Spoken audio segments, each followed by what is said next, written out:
Las Vegas massacre understandably getting a lot of attention now, but there's another massacre happening in slow motion, has been for years in the city of Chicago, and other cities, by the way. But Chicago recently recorded its 500th gun homicide for the year. By the end of this year, it will have enough fatal shootings to match Stephen Paddock's murder spree at least 10 times over. George Cardenas is a Chicago alderman. He's upset about this, understandably. He says tough gun laws could help the situation. Alderman Cardenas joins us tonight. Mr. Cardenas, thank you for joining us. Thanks, Tucker. Thanks for the invite. So I've done this story. I know you're sincerely concerned about this, and I appreciate that. And I've done this story a million times, and it's always the same answer, which is we need better gun control in the city of Chicago because we have Indiana right next door. And I always think, well, you know, I live in D.C., which has a much lower murder rate than Chicago. I live like 800 yards from Virginia, which has lax gun laws. Why is Chicago different? Well, I mean, it's different for a lot of different reasons. And, you know, obviously guns are part of the problem, but it isn't the only problem. You have a community and beset by unemployment, by lack of opportunities. And by the way, most of the homicides and violence are affected in African-American communities, some Hispanics, but blacks are really impacted by the gun violence. When you have had this investment and you cut schools, you cut school funding, and for decades, by the way, the areas of the South Side and West Sides have been left with neglect. Jobs have left. All the manufacturing jobs that were there decades ago are long gone. Nothing has replaced that. You add that to the mix of everything happening in the city of Chicago, and along with cases, obviously, of police brutality, allegations of. Wait, but I wonder, okay, I mean, look, I'm not discounting any of that. You know, most of what you said is real, except the school funding thing, which is silly. But the rest of it is real. There is a job crisis there, but there's a job crisis in a lot of parts of the country, de-industrial parts of the country that don't have the same murder rate. Maine or Appalachia, there are lots of places that have similar problems but don't have the murder rate that you guys have. Why does nobody ever mention? Why does nobody ever mention the fact that the majority of kids in Chicago don't have a father at home? Do you think that's a part of it?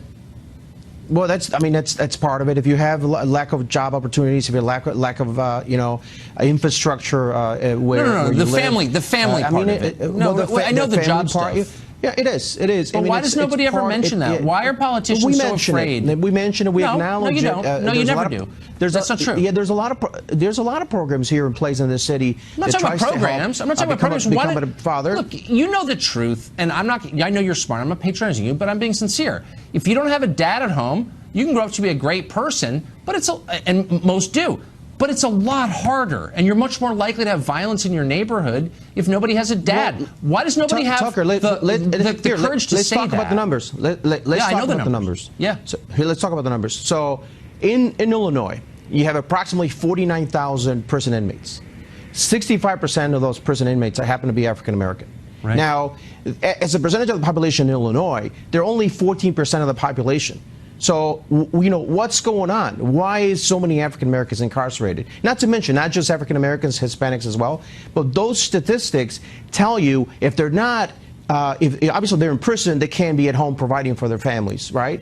So you're saying those statistics, yes, of course, you're going to see a big gap in that. It's a social problem that we have. So I need you to understand that, because you're asking why isn't the father home? Social problems are complex, as you know, and I don't want to reduce it just to one factor, because that's not fair. But that's a huge factor. The family you grow up in shapes a lot of who you are. And it did for you, it did for me. And if you have a community where, like, nobody in the neighborhood is a dad at home, maybe that's a massive part of it. And politicians, particularly on the left, are so afraid to say that out loud because it sounds mean, or because they're courting single women as a voting bloc, which you are, I know. Why don't they get over their political fear and tell Tucker, the truth? I think you want to solve the problem, don't you? I mean, forget about Republican, Democrat. You like to solve the problem, don't you? Yes. I mean, this is a big city. It affects the United States. Yes, I agree. America. And I don't think that's the only There's a lot of Republicans factor here in Illinois, right?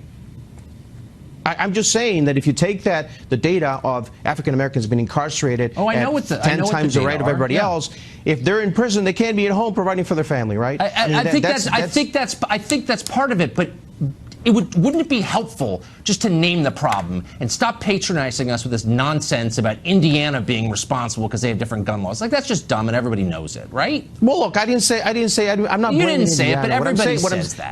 What I'm saying here is that guns are also part of the problem, because guns are cheaper than buying an iPhone. I mean, that's crazy. $100 to buy a gun, and when you have an area in the city of Chicago, a community beset by violence, beset by unemployment, beset by a lot of also socioeconomic problems, right, that's just fuel to the fire.